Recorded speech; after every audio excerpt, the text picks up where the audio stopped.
बिस्मिल्लाहिर्रहमानिर्रहीम। आज के प्रोग्राम के साथ मैं हूं नुसला मलिक। नाज़रीन, स्टेट बैंक ऑफ पाकिस्तान तरमीमी बिल को मंजूर करवाने में अपोजिशन भी हुकूमत के साथ थी और अपोजिशन जो हर वक्त तनकीद करती रहती है हुकूमत पर और ये कहती है कि IMF के दबाव के तहत मुल्क के अंदर मुआशी पॉलिसियाँ बनाई जा रही हैं। स्टेट बैंक की खुद मुख्तारी भी IMF के दबाव पर की गई और बड़ी बड़ी तकारीर आपने सुनी, बयानात आपने सुने, लेकिन सेनेट के अंदर जिस तरीके से अपोजिशन ने हुकूमत का साथ दिया वो सब के सामने है। क्या अपोजिशन और हुकूमत दोनों IMF के दबाव के तहत हैं? दोनों IMF को खुश करना चाहती हैं? और अगर IMF को सिर्फ हुकूमत खुश करना चाहती है तो फिर अपोजिशन को मसला क्या है? और क्या स्टेट बैंक पाकिस्तान का जो तरमीमी बिल है, अब स्टेट बैंक ऑफ पाकिस्तान की खुद मुख्तारी के बाद पाकिस्तान की मैशत बेहतर हो सकेगी? ये भी बड़ा अहम सवाल है। लेकिन अगर आप सोशल मीडिया पर देखें तो बड़ी तनकीद का सामना है हुकूमत को भी और अपोजिशन को भी, और ये कहा जा रहा है कि इससे पाकिस्तान की खुद मुख्तारी और पाकिस्तान की जो मुआशी जो आज़ादी थी उसको सलब कर लिया गया। और ख़ास अब IMF के तहत जितने भी मुल्क के अंदर फैसले होंगे वो IMF के तहत ही होंगे। टैक्सेस की अगर भरमार की जा रही है तो उसके पीछे भी IMF का हाथ है। अगरचे पाकिस्तान की बड़ी ज़रूरत है कि IMF के पास पाकिस्तान को जाना था, मुल्क की माशी सूरत हाल इतनी बिगड़ चुकी थी, लेकिन क्या सारे फैसले IMF के अगर दबाव पर होंगे तो फिर महंगाई, बढ़ती हुई महंगाई से रोका कैसे जा सकेगा? फिर अपोजिशन इससे बरी जिम्मा कैसे हो सकती है? जब भी कोई पार्लियामेंट के अंदर कोई ऐसा बिल पेश होता है तो उसके बारे में अक्सर अपोजिशन तनकीद तो बड़ी खुलम खुला करती है, लेकिन अपने मेम्बरान की तादाद पूरी करना अपोजिशन जो है उससे हमेशा भाग जाती है। हुकूमत तो चाहती थी कि किसी न किसी तरीके से ये तरमीमी बिल मंजूर हो जाए, फिर अपोजिशन को क्या मसला था कि उसने बड़ी आसानी से ये बिल मंजूर होने दिया? इस पर भी बात करेंगे और साथ साथ मुल्क की इकानमी पर क्या असरात होंगे स्टेट बैंक ऑफ पाकिस्तान के तरमीमी बिल की मंजूरी के बाद से, इसका भी जायज़ा लेंगे। हमारे साथ आज मौजूद होंगे डॉक्टर शाह हसन सिद्दीकी साहब, मुल्क के मारूफ माहिर मुआशियात हैं। डॉक्टर साहब, आपका बहुत शुक्रिया प्रोग्राम में वक्त देने का। डॉक्टर साहब, क्या हुकूमत पाकिस्तान की तरफ से जो स्टेट बैंक का तरमीमी बिल है उसकी मंजूरी के बाद जो मुसलसल एक बहस जारी है, सोशल मीडिया को अगर देखें तो उस पर मुसलसल ये लिखा जा रहा है कि हमने गिरवी रख दिया स्टेट बैंक ऑफ पाकिस्तान को, क्या वाकई ऐसा है? फिर दूसरा ये भी बताइएगा कि हुकूमत तो चले बड़ी एक्टिव थी इस हवाले से, अपोजिशन ने क्यों साथ दिया? बहुत शुक्रिया आपका। देखिए, अमेरिका इस्लामी जमहूरिया पाकिस्तान के गिर्द घेरा तंग करना चाहता है, जौहरी ताकत पाकिस्तान, और अपोजिशन हो या हुकूमत में लोग हों, अमरीकी आशीर्वाद को इक़्तिदार में आने के लिए ज़रूरी ख्याल करते हैं, नंबर एक। नंबर दो ये कि मईशत को जानबूझ के इतना तबाह बर्बाद किया गया था, ख़ासतौर से जुलाई से अब तक, 2021 से अब तक, कि ऐसी पोजीशन बना दी गई थी कि IMF के सामने हम मुज़ाकरात करने की पोजीशन में ही ना रहें। और लेकिन अगर IMF के प्रोग्राम मंजूर नहीं होता तो फिर पाकिस्तान में इस्लाहात लानी पड़ती। उन इस्लाहात से जो ताकतवर माफिया है, अशराफिया है, उनके मुफादात पर ज़र पड़ती। तो मुल्की अशराफिया और बैरूनी अशराफिया को खुश करने में एक रेस है हुकूमत पाकिस्तान और अपोजिशन में, जो ज़रूरी समझते हैं आइंदा इक़्तिदार में आने के लिए। नंबर एक बात तो जो आपने बताई थी उससे मैं 100% मुत्तफ़िक़ हूँ। मगर इस बिल की मंजूरी से पाकिस्तान अपनी मॉनेटरी खुद मुख्तारी, पाकिस्तान अपनी फिस्कल खुद मुख्तारी, पाकिस्तान का जो जौहरी प्रोग्राम, पाकिस्तान का दिफाई बजट और पाकिस्तान की कौमी सलामती के लिए आगे चलकर इंतहाई संगीन खतरात और चैलेंजेस सामने आ सकते हैं। चैलेंजेस क्या हो सकते हैं डॉक्टर साहब?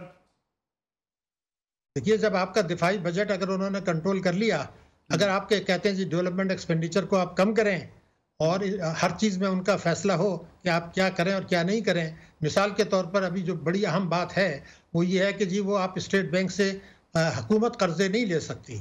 मुझे ये बताया जाए कि स्टेट बैंक जो है वो तो बैंकर्स ऑफ लास्ट रिजॉर्ट है। अगर हमारा मुल्क को ज़रूरत पड़ती है, हुकूमत को ज़रूरत पड़ती है, कोई इमरजेंसी आती है, तो अगर स्टेट बैंक कर्जा नहीं देगा तो कमर्शियल बैंक के पास जाएंगे।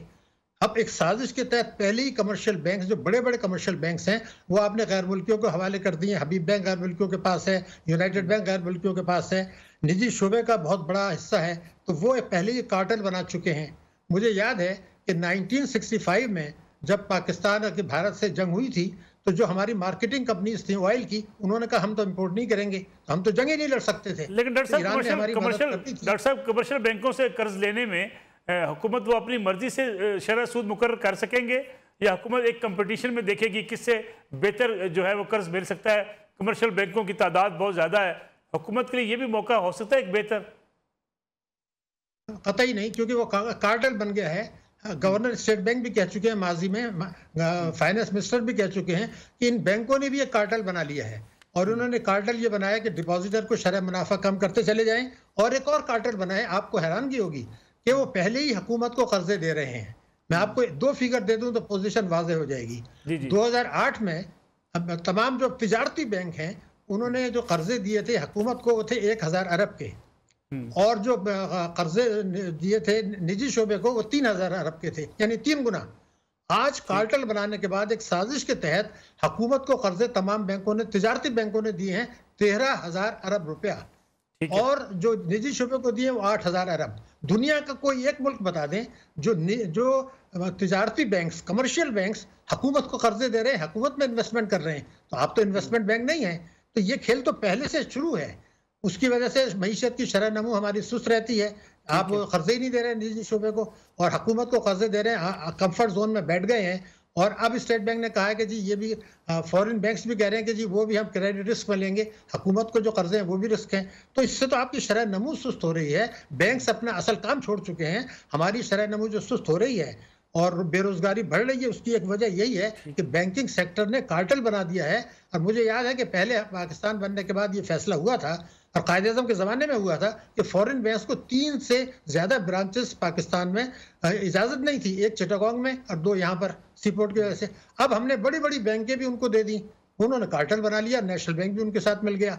तो बैंकिंग सेक्टर तो पहले तो ये कि शरह सूद आपस में वो कम्पीट करके वो शराइत भी लगा सकते हैं। वो ये भी कह सकते हैं कि फला चीज़ हमें गिरवी कर दें, मना भी कर सकते हैं। तो सवाल ये कि मेरा स्टेट बैंक अगर मुझे नहीं दे रहा और कमर्शियल बैंक को दे सकता है, ये तो जुल्म पाकिस्तान के साथ है। पाकिस्तान के साथ सोशल मीडिया पर तो अगरचे बहुत से खदशात का इजहार किया जा रहा है, आप क्या समझते हैं इस तरमीमी बिल का सबसे बड़ा नुकसान क्या होगा? सर, सबसे बड़ा ये होगा कि पाकिस्तान की 3-4 मैंने आपको बताएं कि वो खुद मुख्तारी खत्म हो जाएगी। ये फाइनेंशियल वाइसराय स्टेट बैंक का गवर्नर बनेगा, वो नौआबादियाती निज़ाम की एक नई शक्ल में वापसी, ईस्ट इंडिया कंपनी के दौर की एक नई शक्ल में वापसी, अमेरिका के न्यू ग्रेड गेम के मकासद के तहत वो जो है IMF और FATF वाला काम कर रहे हैं। हमारा गवर्नर स्टेट बैंक और स्टेट बैंक भी उनके साथ शामिल हो जाएगा। और हमारी सलामती के लिए, जैसे मैंने कहा, हमारे जौहरी प्रोग्राम के लिए, हमारे दिफाई बजट के लिए, हमारे मुख्तलिफ बजट के लिए, मुख्तलिफ पॉलिसियों के लिए एक और जुल्म हुआ है। बता, ये देखिए ना, पाकिस्तान को तबाह कर रहे हैं। एक होता है monetary and fiscal policy board, दुनिया में पाकिस्तान में हुकूमत की फिस्कल पॉलिसीज और स्टेट बैंक की मॉनेटरी पॉलिसीज, उस पर हमआहंगी होनी चाहिए। हमने उस बोर्ड को तोड़ दिया।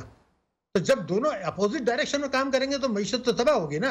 वज़ारत खजाना का किरदार क्या होगा? बिल्कुल माइनस हो जाएगा वज़ारत खजाना। नहीं, देखिए, मुझे तो ऐसा लगता है कि वज़ारत खजाना जो कुछ पाकिस्तान में हुआ है कि 2009 में एक फ्रेंड्स ऑफ पाकिस्तान का एग्रीमेंट हुआ था, जिसके बाद गलत बयानी की गई थी, धोखा दिया गया था, पाकिस्तान को फंसाया गया। और मैंने उस वक्त भी कहा था ये जाल है। उसके बाद मैंने ये तहरीर मौजूद है कि इसके असरात 2021 में रहेंगे, तक चलेंगे। अब 2021 आया तो न्यू ग्रेड गेम के तहत वही खेल शुरू हो गया। अब मैं तो मिसाल को आपको दे दूं, अभी शौकत तरीन साहब ये कहते हैं कि जो स्टेट बैंक की जो ऑटोनॉमी का बिल था, जो कि IMF को दे दिया गया था, जिसमें गवर्नर स्टेट बैंक भी शामिल थे, उसकी कुछ दिफात जो है वो आईन पाकिस्तान से मुतसादिम थी।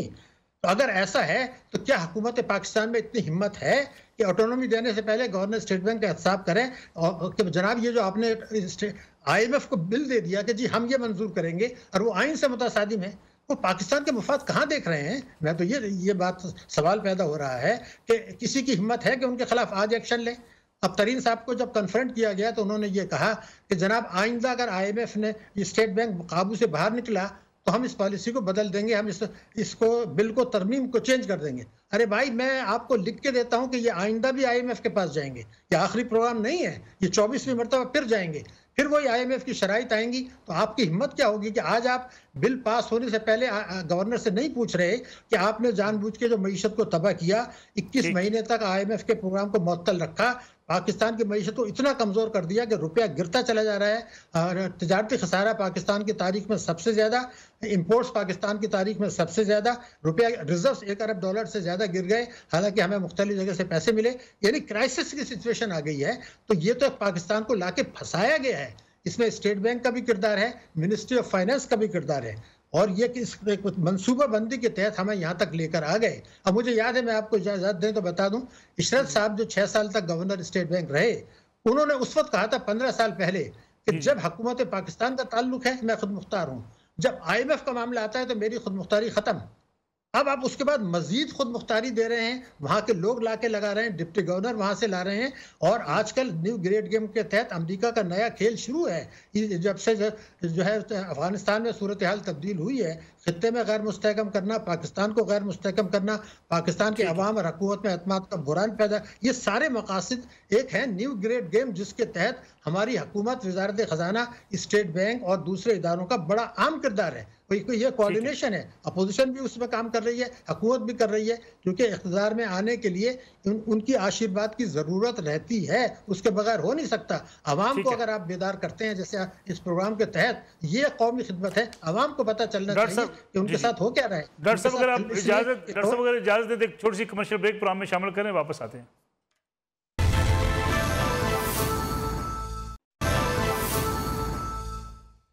प्रोग्राम में एक बार फिर खुशामदीद। डॉक्टर शाह हसन सिद्दीकी साहब, ये बताइएगा कि अगर हुकूमत कुछ बड़े मनसूबे अनाउंस करती है, कामयाब जवान प्रोग्राम है, या कि हुकूमत कुछ तरक्याती मनसूबे अनाउंस करती है, उसके लिए हुकूमत को अगर बैंकों से कर्ज लेना पड़ता है, तो स्टेट बैंक ये कर्जे रोक सकता है, बैंकों को कह सकता है कि ये कर्जे मत दें, इस प्रोजेक्ट में पैसे मत दें?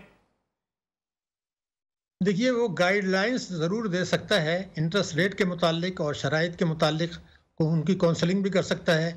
बाज़ औक़ात वो उनके साथ मीटिंग्स में ज़बानी इंस्ट्रक्शंस भी देता है। वो सबसे बड़ा जो मुझे ख़तरा नज़र आता है वो ये होता है कि हुकूमत जो पॉलिसी बना रही है मईशत की तरक्की के लिए, स्टेट बैंक शरह सूद उनके पास है, रुपए की कदर को एडजस्ट करना उनके हाथ में है, मार्जिनल रिस्ट्रिक्शंस इंपोर्ट पर और दूसरी चीज़ों पर उनके हाथ में है। वो उसके अपोजिट पॉलिसी बनाकर जो हुकूमत का है कि ग्रोथ मईशत को लेकर आना है, उन चीज़ों को सबोटाज कर सकता है अगर वो करना चाहे। अभी मिसाल देख लीजिए, अभी चंद हफ्ते पहले ही हुआ, शौकत तरीन साहब ने एक लेटर लिखा है, प्रेस में भी बयान दे दिया उन्होंने कि ये जो रुपए की कदर गिरी है उसमें बैंकों ने सट्टेबाजी की है, और उन्होंने कहा कि जो मैंने गवर्नर स्टेट बैंक को खत लिख दिया है कि ये सट्टेबाजी हुई है, आप एक्शन लें। सुप्रीम कोर्ट ने वो स्टेट बैंक ने वो खत को एक तरफ साइड में कर दिया, बात खत्म हो गई। तो ये तो देखे ना, एक टकराव किसी कैफियत हो गई, वो पब्लिक बयान दे रहे हैं। तो मेरा कहना ये था कि कोऑर्डिनेशन ना होना, दोनों में हम आहंगी ना होना, दोनों में मीटिंग्स करके ज्वाइंट फैसले ना करना, खुद जो है मईशत की तबाही का नुस्खा है। जो पाकिस्तान में मईशत चूंकि बहुत ही कमजोर है तो वो रुकावट डाल सकते हैं, मार्जिनल रेस्ट्रिक्शंस हैं, इंटरेस्ट रेट पॉलिसी है। लेकिन डॉक्टर साहब, या हुकूमत को, इमरान खान साहब को इस बात का एहसास नहीं है कि अगर इस किस्म के फैसले होते हैं तो उनको पोलिटिकली बहुत नुकसान होगा, और ख़ास तौर पर अगर वो जिन मनसूबों का वो ऐलान करते रहे हैं, कर रहे हैं, उसमें रुकावट खड़ी हो सकती है, मईशत जो है वो मज़ीद तबाही की तरफ जा सकती है? देखिए, अब तो जो पीरियड इस वक्त रह गया है उसमें तो मैं नहीं समझता कि कोई बड़ी पॉलिसी आ सकती है, इसलिए कि अब इलेक्शन ईयर भी आ रहा है। अब तो जो भी बातें वो करेंगे वो होंगी आइंदा के लिए, या सब्ज़ बाग दिखाएंगे। कोई बड़ा प्रोजेक्ट तो अब आता नहीं है, इलेक्शन ईयर भी आ रहा है। लेकिन यहाँ तो पाकिस्तान में मैं जो समझा हूँ, ये तो आपकी फील्ड मुझसे कहीं ज़्यादा आप समझते हैं कि इक़्तिदार में आने के लिए अवाम की सपोर्ट से ज़्यादा कुछ और चीज़ें भी ज़रूरी होती हैं। कि आपने देख लिया कि वो सिंध में वो एक ही हुकूमत जो इलेक्शन जीतते रहते हैं, KP में ये जीत रहे हैं दो दफ़े से। तो जहाँ अगर परफॉर्मेंस ख़राब भी हो, तो दूसरे इलेक्टेबल्स जहाँ हैं और जो दूसरा डंडा जहाँ पर है, वो इलेक्शन जीतने में मुख्तलिफ पार्टियों को मिला के हुकूमत बनाने में जो किरदार है, वो चीज़ ने सियासतदानों को ये सिखा दिया है कि अवाम की सपोर्ट से ज़्यादा कुछ दूसरी फैक्टर्स जो हैं वो ज़्यादा अहम होते हैं। या आपका फील्ड ज़्यादा है, लेकिन मैंने लेकिन क्या महंगाई और क्या जो बेरोजगारी है ये एक बड़ा चैलेंज नहीं बन जाती हुकूमतों के लिए? ये ज़रूर बनती है, लेकिन जो इमरान खान साहब की पॉलिसी बड़ी अच्छी है कि वो छोटी छोटी बातों को मैग्नीफाई करते हैं और अवाम को कहते हैं जी ये होगा, ये होगा, ये होगा। कभी उन्होंने कहा कि जी हमने पनाहगाहें बना दी। अब पनाहगाहें बना दी तो उसको इतनी ज़्यादा पब्लिसिटी कर दी, मगर एक प्रोग्राम में जो उसके जो है करता धरता, उन्होंने कहा कि हुकूमत का इसमें एक पैसा भी नहीं है। इस वक्त जो पॉलिसी चल रही है वो ये है कि छोटे मंसूबों को, मसलन ये कि प्राइम मिनिस्टर का रिलीफ पैकेज आया, उसमें 150 रुपये महीना दे रहे हैं और उसका पब्लिसिटी हो गई। तो हमारे यहाँ बात ये थी कि जो इलेक्ट्रॉनिक मीडिया भी है उसके रेडार पे सियासत है, मईशत नहीं है। तो ये जो इनका सोशल मीडिया सेल है और दूसरी चीज़ें हैं वो फैक्टर्स इतने ज़्यादा कर जाते हैं। अब उनका कहना ये था कि जो तबाही बर्बादी हुई थी वो 5 साल में ठीक होना मुमकिन नहीं थी, इसलिए, लेकिन अभी हमने जख्म भर दिए हैं, अब आइंदा जो है मईशत को गिरो करेंगे, ये नारा लेके अगर मैदान में आने की तैयारी कर रहे हैं तो उनका कोई इरादा नहीं है कि इस माली साल में मईशत में महंगाई को बढ़ने से रोकेंगे। बजट को आप कैसा देख रहे हैं डॉक्टर साहब, क्योंकि कहा जा रहा है बजट बड़ा फैसला कौन होगा पाकिस्तान की मईशत के हवाले से? वो फैसला कुन मेरे ख्याल से इसलिए नहीं होगा कि जो आदाद शुमार उसमें दिए जाएंगे उन पर अमल होने वाला नहीं है। मिसाल के तौर पर तरक्याती अखराजात आपने बताया हम इतना देंगे, वो आप बाद में कटौती कर देंगे। फिर आप सूबों को कहते रहे हैं कि हम जो NFC अवार्ड के तहत पैसा आपको देते हैं, मेहरबानी करके वो आप खर्च ना करें। पंजाब को कह सकते हैं, KP को कह सकते हैं। तो ये चीज़ जो बजट होता है ना, उस पर अमल होता कब है? अब मिसाल के तौर पर अभी ये था कि 570 अरब रुपए का इन्होंने इस साल का बजट में फाजिल सूबों ने देना था, तो वो सूबों ने नहीं दिया। 153 रुपए के हिसाब से उन्होंने बजट बनाया था, वो अब 175-77 पर आ गया। तो एक ऐसा बजट जो कि जिसमें कि अल्फाज से और फिगर से खेला जाएगा, जिसका हकीकत से कोई ताल्लुक नहीं होगा, साल के आखिर में वो ये बनाएंगे, देखने में अट्रैक्टिव होगा लेकिन मईशत के लिए, बेहतरी के लिए उसमें कुछ नहीं होगा, जहां तक मैं समझा हूं। पेट्रोलियम मसनूआत की कीमतें फिर बढ़ने के ऐलानात हल्के फुल्के सामने आ रहे हैं, इससे क्या नुकसान होगा? मोहतरम, ये हल्के फुल्के नहीं है, क्योंकि आलमी मंडी में तेल की कीमतें बहुत तेजी से बढ़ रही हैं और हमने 4 रुपया लीटर जो है हर महीने बढ़ाना है।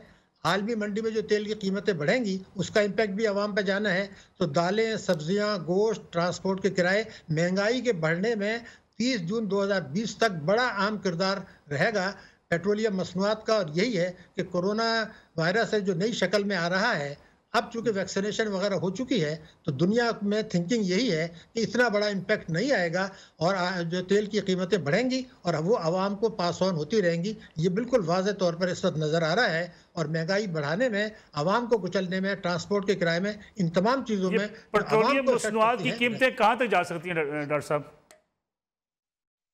देखिए, आलमी मंडी में तो अभी तो कोई भी नहीं कह सकता, लेकिन ये था कि 100 क्रॉस कर सकती हैं अगर कोई बड़ा धचका कहीं नहीं लगा, कोई पॉलिटिकल चीज़ नहीं लगी, तो ऐसा लगता है कि $100 से ज़्यादा ये तजावुज़ कर सकती हैं। और उसमें इम्पैक्ट उन लोगों पर आएगा, उन मुल्कों पर आएगा जो कि पेट्रोलियम मसनूआत की को रेवेन्यू का ज़रिया बना लिया है।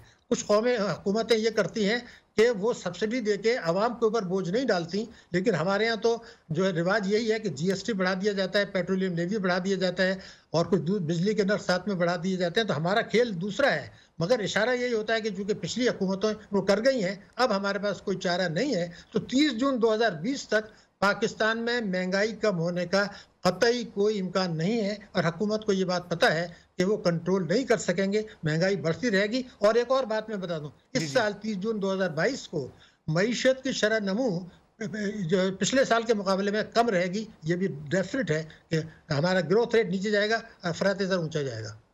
बहुत बहुत शुक्रिया डॉक्टर शाहज़ान सिद्दीकी हमारे साथ मौजूद थे। प्रोग्राम में ब्रेक का वक्त हुआ है, ब्रेक से वापस आएंगे, बात करेंगे मगरब के अंदर एक और आवाज़, बड़ी तवाना आवाज़ कैनेडियन वज़ीर आज़म की तरफ से इस्लामफोबिया के ख़िलाफ़, वो बड़ी एक भरपूर आवाज़ है। उससे पहले रूसी सदर की तरफ से ये आवाज़ उठाएगी। मुसलमानों को दुनिया भर में जो इस वक्त मुश्किलात का सामना है, इस हवाले से मगरब से उठती हुई आवाज़ें कितनी फ़ायदा मंद हो सकती हैं और अहले इस्लाम के लिए ये कितना एक अहम मरला होगा कि वो आवाज़ों को लेके आगे बढ़े और दुनिया को ये बताए कि जो इस्लाम है और जो मुसलमान है ये दुनिया में किस तरीके से अमन चाहते हैं। इस पर बात करेंगे। हमारे साथ मौजूद होंगे मुमताज़ आलम दीन और वज़ीर आज़म के मुआवने ख़ुसूसी जनाब अल्लामा ताहिर अशवी साहब।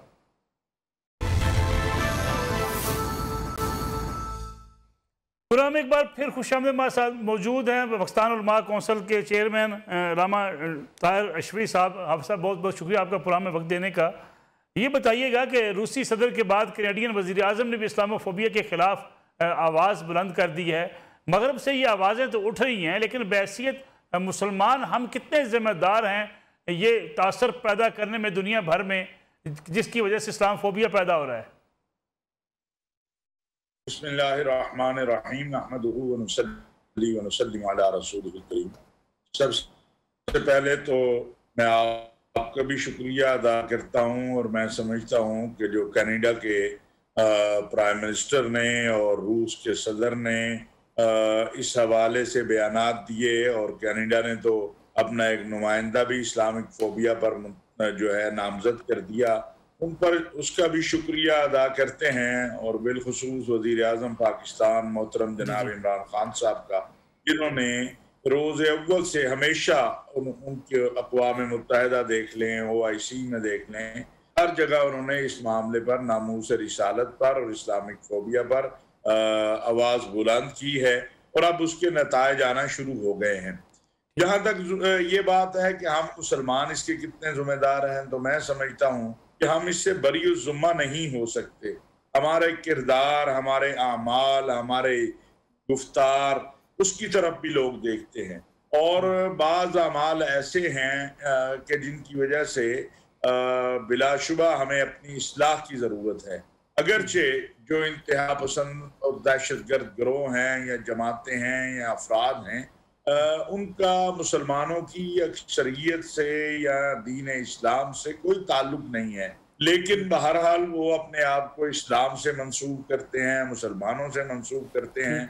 तो ज़रूरत इस बात की है कि उम्मत मुस्लिमा और हर फर्द जो ला इलाहा इल्लल्लाह मुहम्मदुर रसूलुल्लाह पढ़ने वाला है, वो अपने किरदार और आमाल से दुनिया के सामने साबित करे कि इस्लाम का इंतहा पसंदी से और दहशतगर्दी से और जहालत से और बर्बरियत से और वहशत से कोई ताल्लुक नहीं है।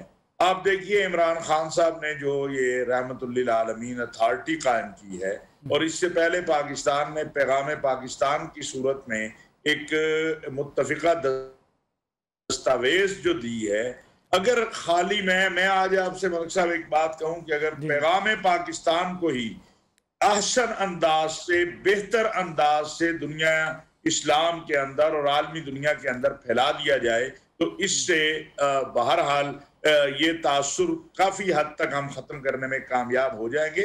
अगरचे इस पे शेखुल अज़हर ने भी बड़ा काम किया है, राब्ता आलम इस्लामी ने भी काम किया है और इस्लामी दुनिया भी, लेकिन पाकिस्तान का एक अपना मकाम है और पाकिस्तान की एक अपनी हैसियत है। जब आप बात करते हैं तो दुनिया आपकी बात को सुनती भी है और उसको अहमियत भी देती है। तो बहरहाल ये आप सब जो आप बात कर रहे हैं दहशतगर्द गिरोहों की, यकीनी बात है उनका ना मज़हब से कोई तल्लक है ना इस्लाम से कोई तल्लक है, लेकिन शिद्दत पसंदाना नज़रियात, शिद्दत पसंदी की बातें जो नॉर्मल हालात में भी की जाती हैं, पाकिस्तान में भी की जाती हैं, क्या वो वजह नहीं है कि जो मीडिया का हिस्सा बनती हैं जब एक शिद्दत पसंदाना नज़रियात फैलाए जाते हैं, तकरार की जाती हैं? बिल्कुल मैं ये अर्ज कर रहा हूँ मलिक साहब, और इससे मैंने पहले कहा कि हम बरीउस जुम्मा नहीं हो सकते हैं, हमारे ऊपर बड़ी जिम्मेदारी है, हमारी एक एक लफ्ज को दुनिया देखती है। अब जबकि ये एलाम का दौर है, मीडिया का दौर है, तो आप कोई भी बात करते हैं तो उस बात के कई तर्जुमे निकलते हैं, उस बात के कई मफहूम निकलते हैं। तो उलमाए इस्लाम को, मजहबी कायदीन को बहुत ज्यादा एहतियात की जरूरत है। बदकिस्मती ये है कि हमारे सामने जब मेहराब और मिंबर आज पे हम बैठते हैं और माइक आ जाता है, या आजकल तो ये बड़ा फितना, मैं ऐसे कहूँ ये सोशल मीडिया जो है, तो हम ख्याल ही नहीं करते हम क्या क्या रहे हैं और उसके असरात क्या होंगे, उसका नतीजा क्या होगा, उसका बाहर दुनिया में तर्जुमा क्या किया जाएगा। तो बहुत ज्यादा मुबल्लिगीन को, दीन से मंसूब लोगों को, दीनी क़यादत को, सियासी मजहबी मुस्लिम क़यादत को बात करते हुए एहतियात करनी चाहिए। एक बात यह है। दूसरी बात यह है कि पाकिस्तान के हवाले से मैं अर्ज करना चाहता हूं कि हमें फ्रंट पर आकर इस तासुर को खत्म करना चाहिए कि पाकिस्तान के अंदर खुदा न खास्ता तो हमारी जो अकलियतें हैं या हमारे जो गैर मुस्लिम भाई पाकिस्तान में रहते हैं, उनको कोई मसाइल हैं, उनके कोई मुश्किलात अगर कहीं पर हैं तो उन्हें हल करना चाहिए। और मैं आज आपके प्रोग्राम से ही इसका जो आज पेशावर में वाक़या हुआ जिसमें हमारे दो क्रिश्चियन मजहबी रहनुमा जो थे उन पर हमला हुआ, इंशाअल्लाह ताला मेरी IG खैबर पख्तूनख्वा से बात हुई है, बाकी ज़िम्मेदारान से बात हुई है, खुद वज़ीर आज़म साहब और उनका दफ्तर भी इसको देख रहा है। जो भी मुजरिम होंगे वो गिरफ्तार होंगे, लेकिन मैं आपके इस प्रोग्राम के जरिए अपने मुल्क के अंदर मौजूद पूरी मसीही बरादरी को ये यकीन दिलाना चाहता हूं कि हम आपके साथ खड़े हैं। ये जिन जालिमों ने भी ये किया है, इंशाल्लाह अपने इंजाम को पहुंचेंगे। आप तनहा नहीं है, पूरा पाकिस्तान आपके साथ खड़ा है। और ये जरूरत है इस बात की कि आप रसूलुल्लाह सल्लल्लाहु अलैहि वसल्लम की तालीमात को, जो उन्होंने इरशाद फरमाई है, जो अक़लियतों के हवाले से बताया है, जो औरतों के हकूक के हवाले से बताया है, जो बच्चों के हकूक के हवाले से बताया है, जो मैदान जंग के असूल बताए हैं, आप दुनिया को ना सिर्फ ये कि वो बताएं, बल्कि अमली तौर पर भी जो है आपको उसका इजहार करना होगा। और जब ये करेंगे तो इंशाअल्लाह हमारे अमल से, जहां एक तरफ ये कोशिश जारी है, आप देखिए इमरान खान साहब ने थोड़ी मेहनत की है, कोशिश की है, अक़वाम मुत्तहिदा में बोले, OIC में बोले, हर इंटरव्यू में वो बात करते हैं, तो उसके नतीजे में अब रूसी सदर भी बोल पड़े हैं, कनाडा का प्राइम मिनिस्टर भी बोल पड़ा है, अमेरिका के अंदर लोग आवाज उठा रहे हैं। तो अगर हम अपने किरदार और अमल के साथ थोड़ा आगे बढ़े तो इंशाअल्लाह ताला हमें इस मामले में बड़ी कामयाबी मिल सकती है। हम सब बलूचिस्तान से लेके लाहौर और लाहौर से फिर जो पेशावर के वाक़यात हैं, अक़लियतों के साथ इस किस्म के वाक़यात जो अगरचे इक्का दुक्का होते हैं, इनको आप कैसे जोड़ते हैं? पाकिस्तान में दहशतगर्दी की नई लहर, फिर अक़लियतों के खिलाफ ये वाक़यात। बिल्कुल मलिक साहब, आप अफगानिस्तान में जो हिंदुस्तान को और पाकिस्तान दुश्मन कुव्वतों को बहुत बुरे तरीके से शिकस्त हुई, और जो उनके अज़ाइम थे, मंसूबे थे, अरबों डॉलर उन्होंने वहां लगाए हुए थे, उसके बाद अगर आप ये तसव्वुर करते हैं कि वो आराम से बैठ जाएंगे तो ये नामुमकिन बात है।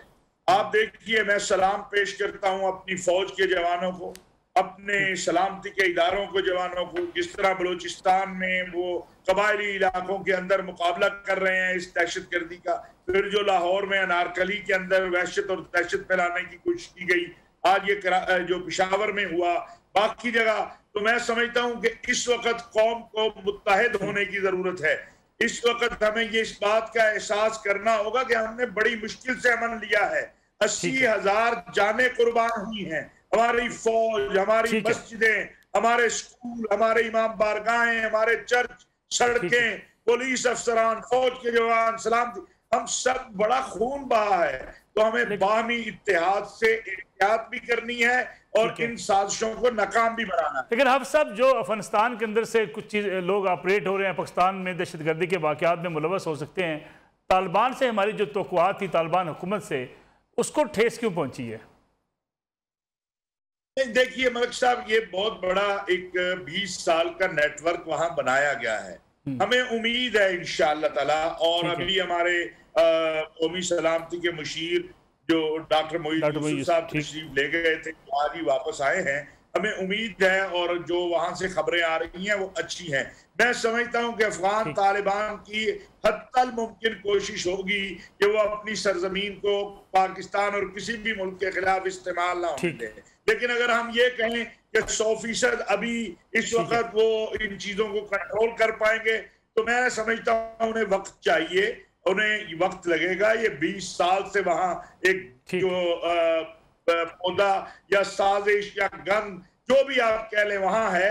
इसको खत्म करने में उन्हें भी वक्त लगेगा इसके लिए। और ये भी एक बात याद रखिए कि इसका मकसद एक ये भी है कि हमारे और अफगान हुकूमत जो अबूरी है या अफगान, उनके दरमियान गलतफहमियां पैदा हों, हमारा और उनका क्लैश शुरू हो जाए। तो हमें उन्हें भी बड़ी एहतियात की जरूरत है, हमें भी बड़ी एहतियात की जरूरत है। उन्हें भी अमली इक़दाम करने हैं, हमें भी अमली इक़दाम करने हैं। ये खाली बातचीत से मामला नहीं बनेगा, इसमें अमली किरदार अदा करने की जरूरत है। और हमें उम्मीद है कि इंशाअल्लाह ताला वो इस मामले में कोई कोताही नहीं करेंगे। अल्लामा तैयब रशीद साहब, बहुत बहुत शुक्रिया प्रोग्राम में वक्त देने का। नाज़रीन, आज का प्रोग्राम था। इंशाअल्लाह अगले जुमे रात 10 बजे आपकी खिदमत में दोबारा हाजिर होंगे। इजाज़त दीजिए, अल्लाह हाफ़िज़।